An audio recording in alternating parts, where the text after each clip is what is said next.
তোদের কলেজে কি ক্রিকেট ম্যাচ হচ্ছে? হ্যাঁ, ছাত্র বনাম ছাত্রীদের ক্রিকেট ম্যাচ। তুমি দাঁড়িয়ে দাঁড়িয়ে খেলা দেখো, আমি হোস্টেলের রুম থেকে ব্যাগ টেনে আসছি। এই তাড়াতাড়ি আসিস।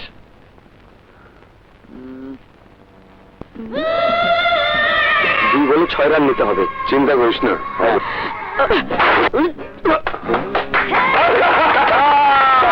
কি ভাই, একটা মেয়ের রূপ দেখেই পাগল হয়ে গেলেন? মনের দিকে তাকিয়ে মাথা খারাপ হবে না এমন লোক কজন আছে? মন নামের মানুষ কেন, আকাশের চাঁদ নেমে এলেও এই দুরন্ত ফিরে তাকাবে না। তাহলে আমাদের মান ইজ্জত বাঁচান ভাই।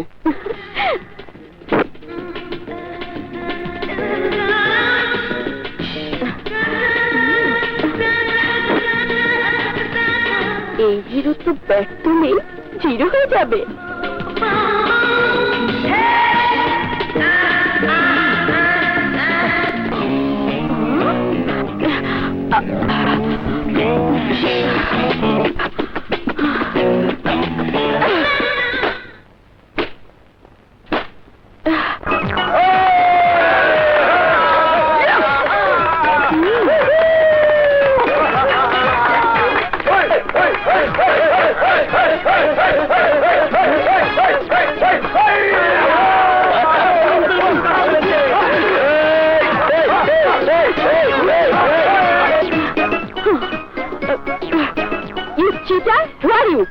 তুমি তো আমাদের কলেজের ছাত্র নও, কে তুমি?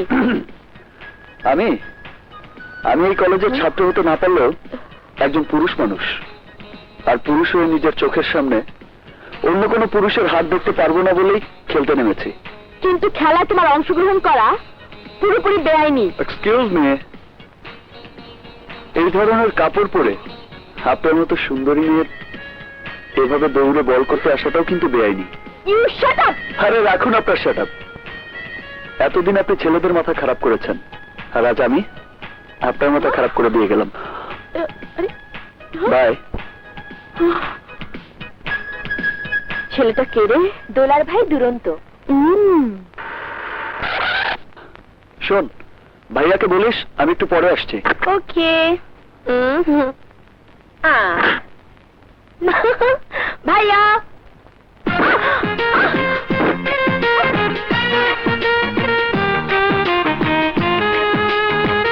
সরি ম্যাডাম, আমি দেখতে পাইনি। কে তুমি? আমি রানা। এখানে কি করছো? দুর্জয় ভাইয়া আমাকে এ বাড়িতে আশ্রয় দিয়েছেন।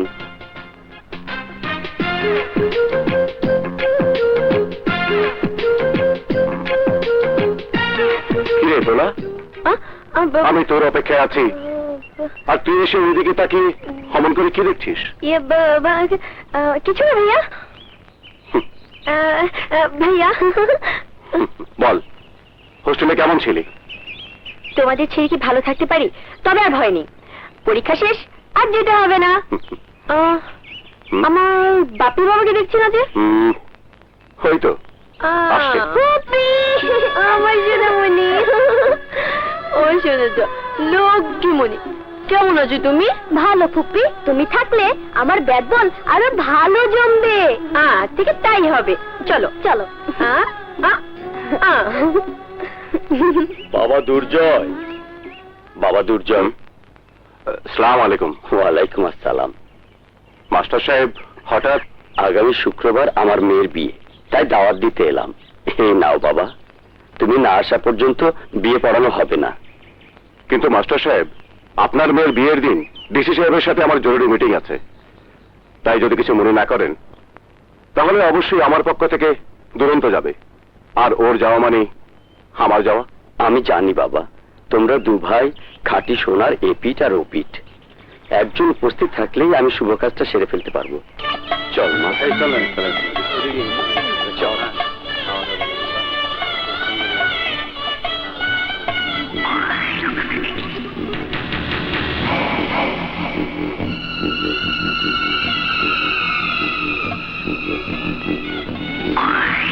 তোমার দোয়া নিয়ে বিয়ের শুভ কাজটা সেরে ফেলবো।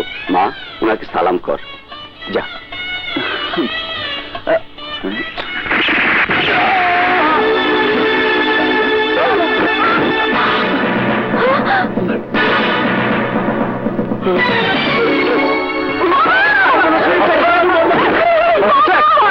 মাস্টার সাহেব কি হলো বাবা? আমার মেয়ের কবল বলা আর হলো না। আমি চলে গেলে এই পৃথিবীতে ওর আপন বলতে আর কেউ থাকবে না। বাবা দুর্জয় বাবা এলে তার হাতে আমার মেয়ের দায়ভার দিয়ে যেতাম।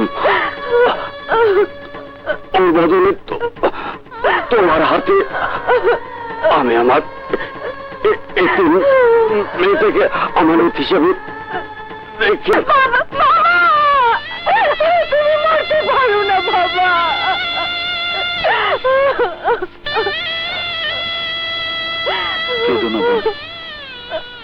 তোমার বাবা যে দায়িত্ব আমাকে দিয়ে গেছেন, এই মেহেদির রং মুছে যাওয়ার আগেই তোমার বাবার অপূরণীয় দায়িত্ব আমি পূরণ করব। তোমাকে এমন একজনের জীবন সাথী করব যা দেখে তোমার মৃত বাবার আত্মা শান্তি পাবে। তোমার ছেলের কথা আর কাজের কোনো মিল নেই। মাস্টারের মেয়ে বিয়েতে গিয়ে ও আমাদের সিদ্ধি খাওয়া বুদ্ধিকে ফেল করে দিয়েছে। এবার আমার খেলবো না যাচ্ছ।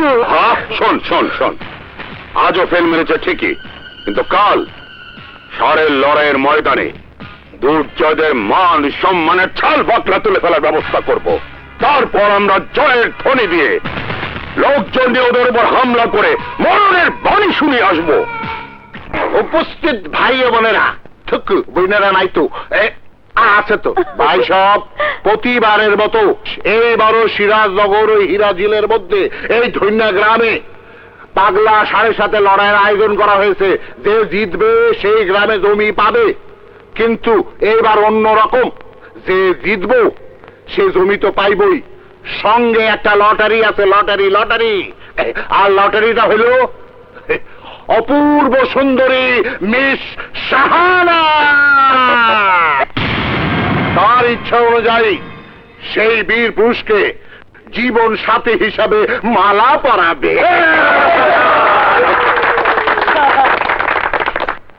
যাও বাবা, রাজ্য আর রাজকুমারী একসাথে দুটোই তোমার। যাও। তোর দুধের দাঁত পড়ছে না চাচ্ছু? সর। আমি আজরাইলের ভাই, জমি আর মেয়ে কোনোটার বাঁচার উপায় নাই।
রানী।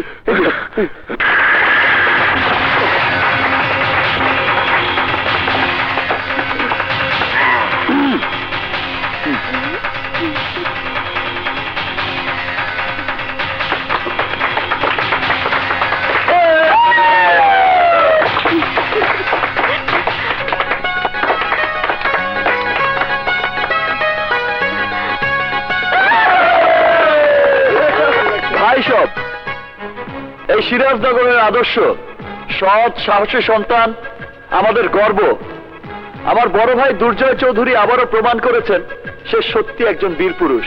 আর তাই আজকের এই লড়াইয়ে জয়ী হওয়ার সুবাদে আমি তার সাথে মিস সাহানার দুরন্ত, তুই জানিস তোর জন্য আমি জীবনও দিতে পারি, তাই তোকে রক্ষা করতে গিয়ে আমি এই লড়াইয়ে নেমেছি। শুধু ও কেন, ওর চোখে হাজার গুণে করে সুন্দরী হলেও আমি যে কাউকে কোনোদিন বিয়ে করবো না তা তোদের ভালো করে জানা আছে।